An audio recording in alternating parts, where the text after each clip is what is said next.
Assalamualaikum and salam sejahtera. Thank you to the moderator. My name is Sherna U29 and I'm a staff nurse in Emergency Department, Hospital Sungai Buloh. And today I would like to share a topic on ventilator care. This is our learning objective, which is to understand the need to comply to ventilator care bundle, optimal care and ergonomic settings, ventilator circuit and different types of filter.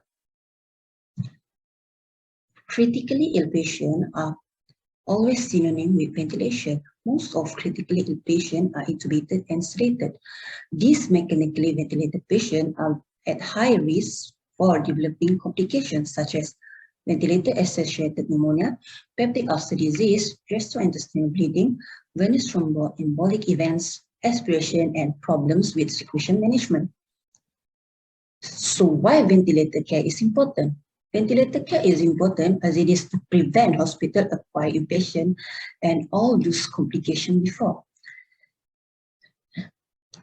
It is also to improve patient outcome, which will shorten patient hospital stay, and this will reduce the healthcare expenditures.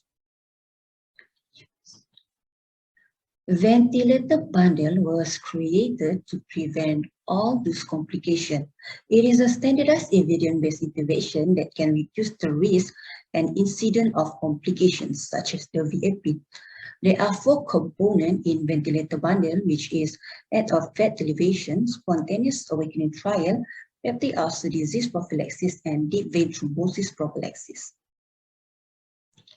For ventilator care, we will use head-to-toe approach, starting from the central nervous system, the airway, the breathing, the circulations, the gastrointestinal tract, infection prevention, and lastly, documentation. For central nervous system, we have 2 components, which is the analgesia, sedation, and paralysis. And we have spontaneous awakening trial. The table shows common drug that we have in our emergency department. For analgesia, we have morphine and fentanyl. For sedation, we have midazolam, propofol, and precedex. And for paralysis, we have rocuronium and atracurium. This is the dosage for bolus for each drug, and this is the dosage for infusion for each drug, as you can see. The picture next to it shows the infusion that we usually use in our emergency department, which is midafentanyl. Okay, below is the drug that we have in our emergency department. For spontaneous awakening trial, it is a new strategy for weaning patient off of mechanical ventilation. The goal of this trial is the patient can do 3 out of 4 simple tasks, which is to open their eyes, to look at their caregiver, to squeeze the hand, and to put out the tongue. The goal also, if the patient can go without sedation for 4 hours or more, without the following, such as sustained anxiety, agitation or pain, respiratory rate 35 breaths per minute for at least 5 minutes, SpO2 of less than 88% for at least 5 minutes, acute cardiac dysarrhythmias, 2 or more signs of respiratory distress such as tachycardia, bradycardia, or use of accessory muscle. However, there are contraindications to do this strategy, which is a patient receiving a sedative infusion for active seizure or alcohol withdrawal, a patient who is receiving neuromuscular blockers such as rocuronium infusion, evidence of active myocardial ischemia in prior 24 hours, and evidence of increase intracranial pressure. For airway, we have 5 components, which is head of bed elevation 30 to 45 degrees, eye care, mouth care, EDD care, and suctioning.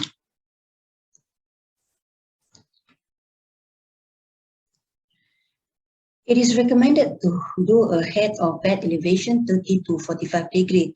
The reason is to reduce the potential for gastric reflux and to reduce aspiration of contaminated or gastric secretion, which will reduce the risk of VAP.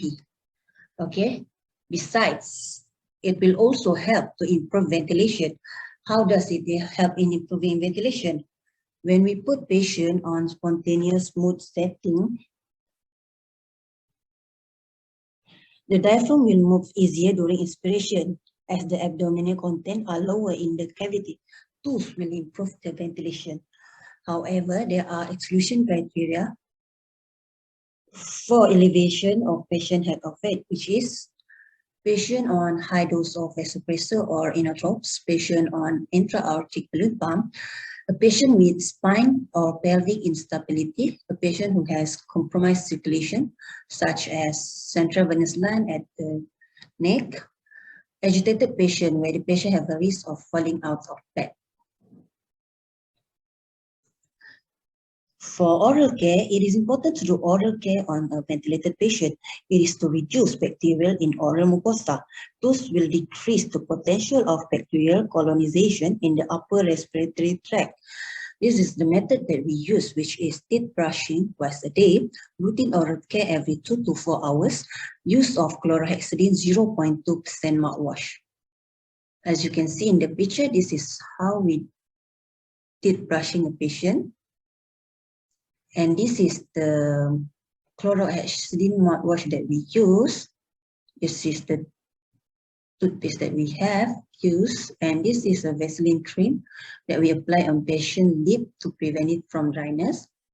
This is our toothbrush for ventilated patient, and if we don't have the toothbrush, we can also use this, the spatula with gauze on it, to do the oral toilet. All right, for the eye care, the ventilated patients are prone to many eye complications. Those eye care are also important. How it is done? It is done by cleansing the eye with sterile gauze, so with normal saline every 2 to 6 hourly, installation of artificial eye drop and ointment, and passive eyelid close. All right, passive eyelid close is where we put the eye patch and tap on it to make sure it doesn't move. For the EDD care, it is important to check for the EDD to be anchored and secured properly and in situ to prevent the EDD from dislodge. It is important to monitor and control of EDD cuff pressure between 20 to 25 centimeter water. It is also must be done every shift. All right.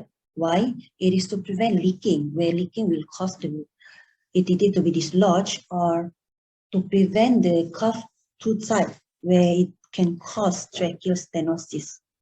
For EDD placement, it is recommended to place the EDD at the side of the lip, patient lip. All right. Why? It is to allow easy oral access, so we can do our mouth toilet, and it is also more secure. Okay.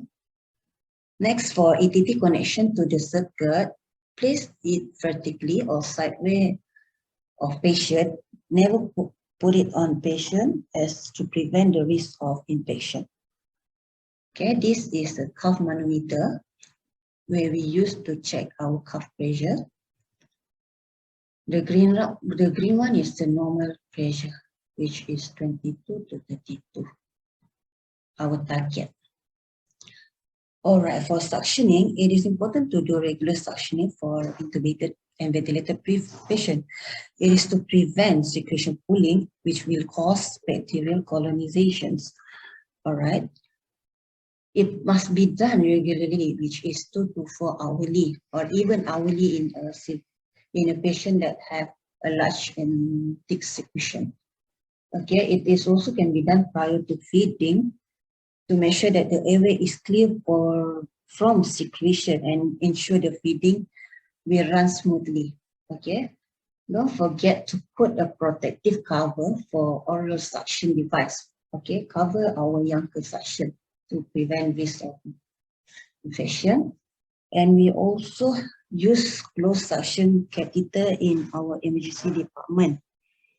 It is to reduce the risk of microaspiration that occur with either the abrupt loss of teeth during the circuit disconnection and perturbation of the EDD cuff. Right, this is the closed suction catheter that we have in our emergency department. Next, for breathing, we have ventilator care.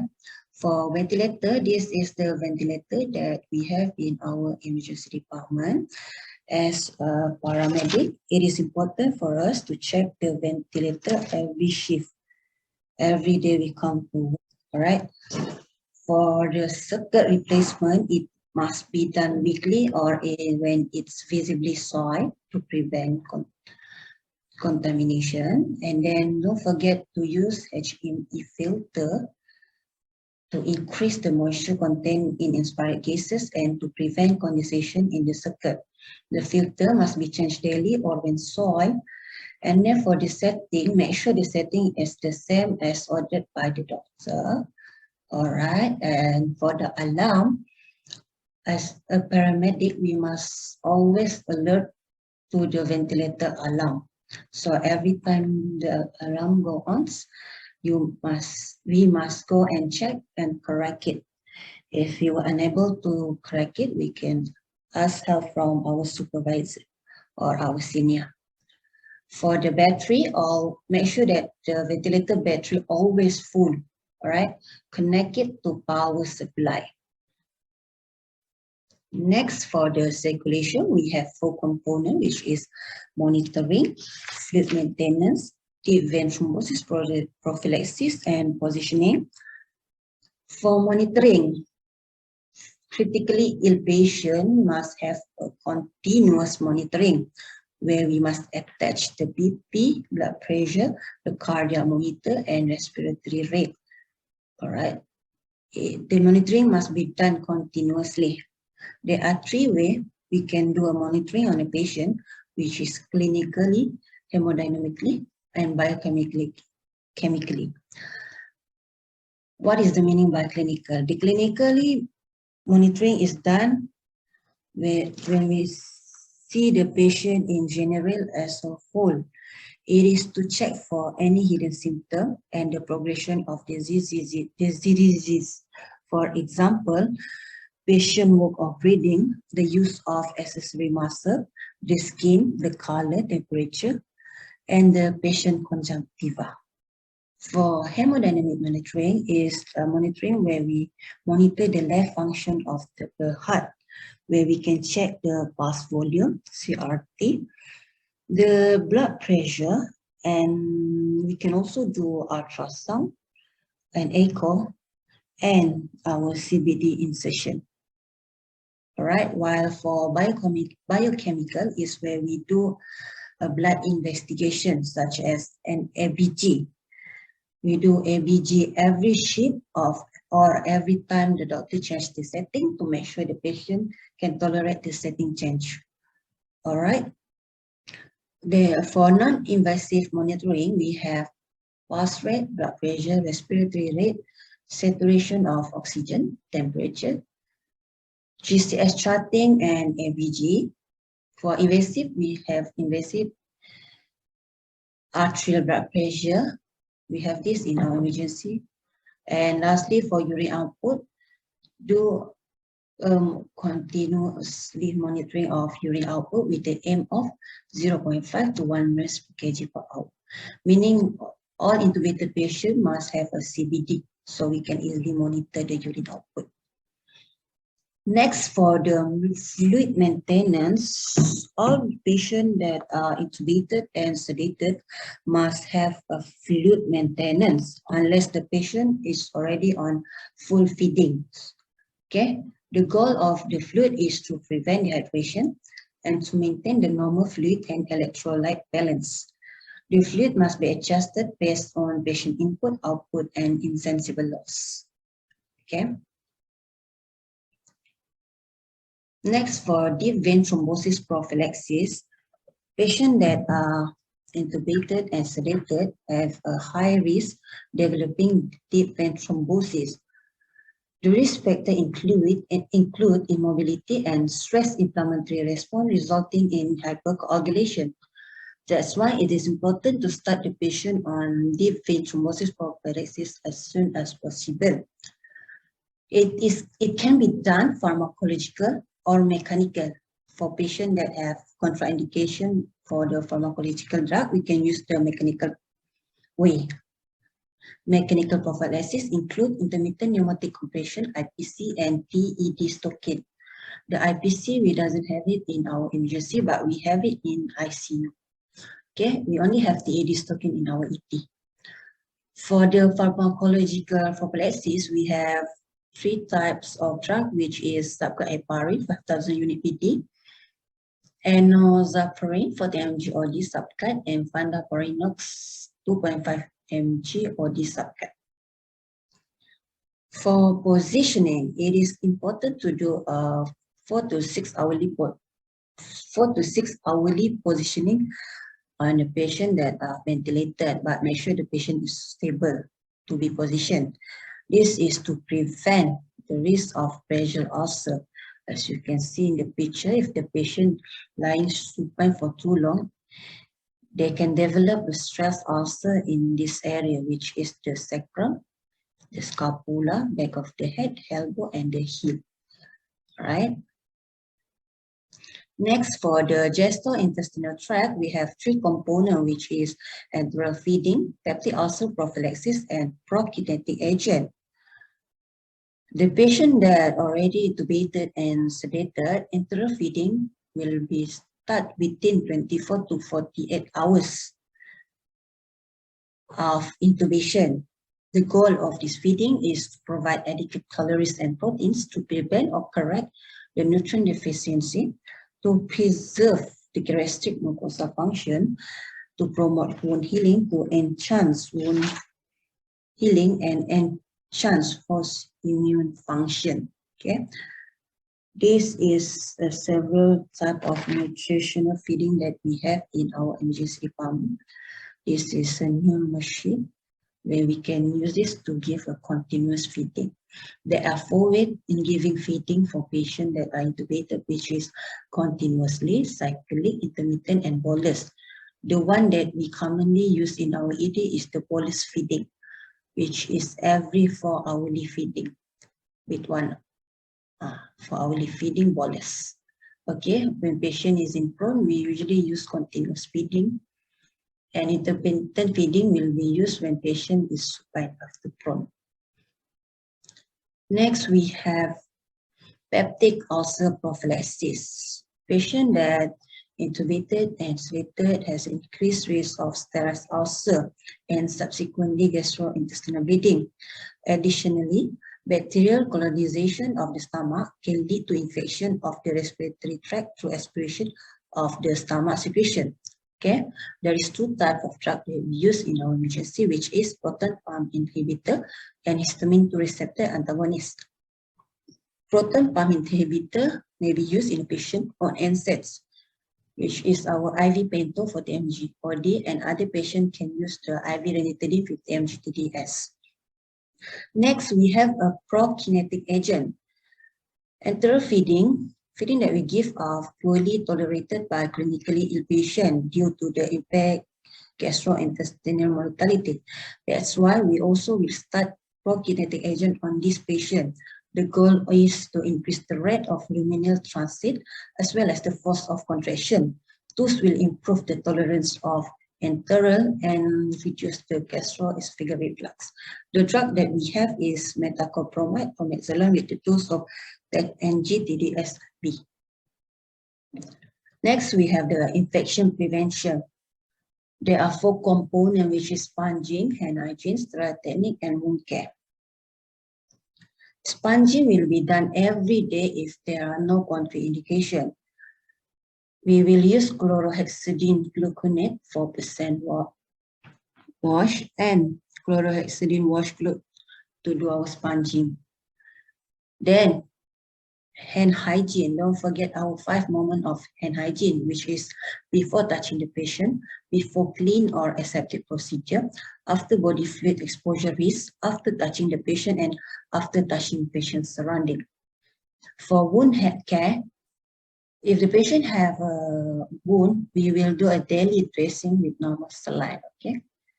If it is a severe wound, we will refer it to wound care team for further management, okay? For sterile technique, always maintain sterile technique during the sterile procedure such as dressing or to CVD insertion, or CVL insertion. Next, for documentation, we have two parts, which is our essential emergency critical care chart and blood investigation chart. This is our essential emergency critical care chart, 24 hours charts that we use in our emergency, where there is 4 components, where there is 6 components, which is temperature and hemodynamic, neurologic, respiratory and ventilator, blood gases, fluid and fluid outs. On the first component, we have temperature and hemodynamic, where we have our BP, our heart rate, and our MAP, mean arterial pressure. All right, where we chart it here. We also have temperature and GCS and pupil. Next, we have the respiratory and ventilator, where we have our ventilator set mode here and their setting. Next, we have the blood gases result. Our ABG result can be then charted here. Next, we have our fluid in, our drip or our infusion, or even our feeding.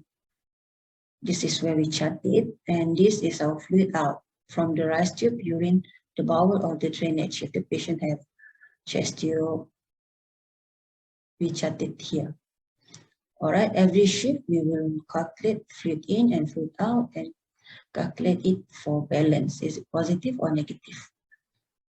Okay, and it is a 24-hour chart where we will do a grand total here to see if the patient have negative or positive balance to help our plan for tomorrow. Tomorrow fluid and feeding. Down here we have a place to write our patient name or put our sticker. This is the date and this is patient weight.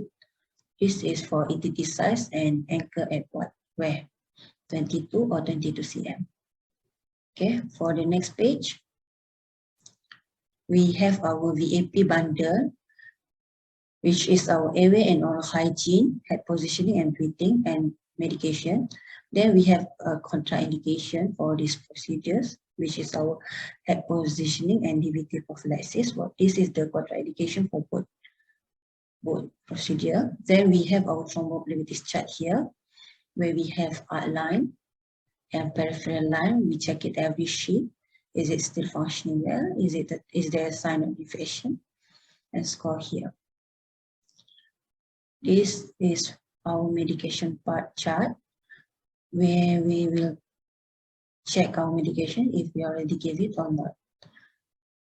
And lastly, this is patient positioning change, where if the patient is on prone position, we will do head turning every 2 hourly. Next, this is our pressure point care. This is our pressure sore check, where we will check the patient for any pressure ulcer and label it on the picture every shift. Okay. This is the blood investigation chart that we use in our emergency department. There are 6 components on it, which is the full blood count, the renal profile, the liver function test, blood gases, coagulation profile, and additional investigations such as CK and troponin I. Next, ventilator circuit and filter. For the circuit, this is the circuit that we have in our essential emergency critical care. Okay, the circuit that we usually see. This is a dual limb circuit where he have 2 limbs. This is to patient inspiratory port, and this is from patient expiratory port. We have 2 bacterial filter. Then we have the inspiratory limb and expiratory limb. Then we have our HMP filter. This is the connection to the patient. This is our oxygen tubing. And lastly, this is our air tubing. For this type of ventilator, always make sure to connect the air tubing or the ventilator won't function properly. Next, this is our filter that we have in our emergency department. That we also have different size, kids and adult size. For bacterial filter, the function is to prevent the transmission of bacteria and viruses. It's also to prevent cross-infection to and from the patient. While for the HSgB filter, it is to protect patient from cross-infection and to warm and humidify-inspired gases. As you can see in the picture, this is how we do sponging in our acute care observation ward. The minimum staff needed for sponging is at least 3 to 4 staff. One staff will be in charge of patient airway, where he or she will do the suctioning, mouth, toilet, and eye care, while the other member will clean the patient body, upper limb, and lower limb. Next, this is how we do a charting on our AECC chart. And this is how we give feeding. This is how we do our positioning, where we will put a blanket on the patient back to put the patient on lateral position. This is a picture of our newly ventilated patient, where we have our continuous monitoring, we have our sedation, we have our fluid maintenance, we have our suction, we have our ventilator at the back, and our ventilator circuit hanging. Okay. As you can't see from here, but we have our closed section here. All right, thank you very much for listening. Any question?